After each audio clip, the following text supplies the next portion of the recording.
வணக்கம் மக்களே! நான் உங்கள் அஜித். நம்ம வீட்டுக்குள்ள சேர்த்து வைக்கிற தேவையில்லாத பொருட்கள்ல எலிகள் வரலாம். எலிகள தேடி இந்த மாரி பாம்புகள் வரலாம். அதனால தயவுசெய்து வீட்டுக்குள்ள தேவையில்லாத பொருட்கள் இருந்தா, அத கொஞ்சம் அப்புறப்படுத்திருங்க. அப்படிதான் இன்னைக்கு ஒரு ரெஸ்க்யூ கால் கூப்பிட்டுருந்தாங்க. அவங்க 2 பேரும் ரொம்ப வயசானவைங்க. அதாவது முதியவங்க. அவங்களால அதிக நடமாட்டம் வந்து அந்த ரூமுக்குள்ள இல்ல. இவங்க காலையில பார்த்ததும் அந்த பாம்பு இந்த பீரோ சந்துல தான் பூந்ததுன்னு சொன்னாங்க. அந்த பீரோ வந்து ரொம்ப சேதமடைஞ்சிருந்தது. அந்த பீரோவ அவங்க உபயோகவே படுத்தல. உள்ள வந்து 2 சீலைகள் இருந்தது. கிளச்சு பார்த்தோம். ஆனா, உள்ள வந்து அந்த பாம்பு இல்ல.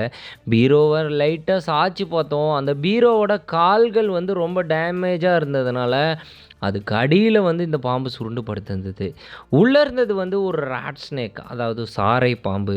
இந்த மாரி வீடுகள்ல வந்து தேவையில்லாத பொருட்கள் இருந்தா, அத உடனே அப்புறப்படுத்துங்க. நமக்கு உபயோகம் இல்லன்னா, அந்த பொருள வந்து அப்புறப்படுத்துங்க. அப்பதான் இந்த மாரி பாம்புகள் வந்து வீட்டுக்குள்ள பூதாது. ஏன்னா எலிகள் வரும். அந்த எலிகள தேடி இந்த மாரி பாம்புகள் கண்டிப்பா வீட்டுக்குள்ள வரலாம். அப்புறம் அந்த பாம்ப நாங்க பத்திரமா ரெஸ்க்யூ பண்ணி, அதுக்குண்டான இடத்துல ரிலீஸ் பண்ணிட்டோம்.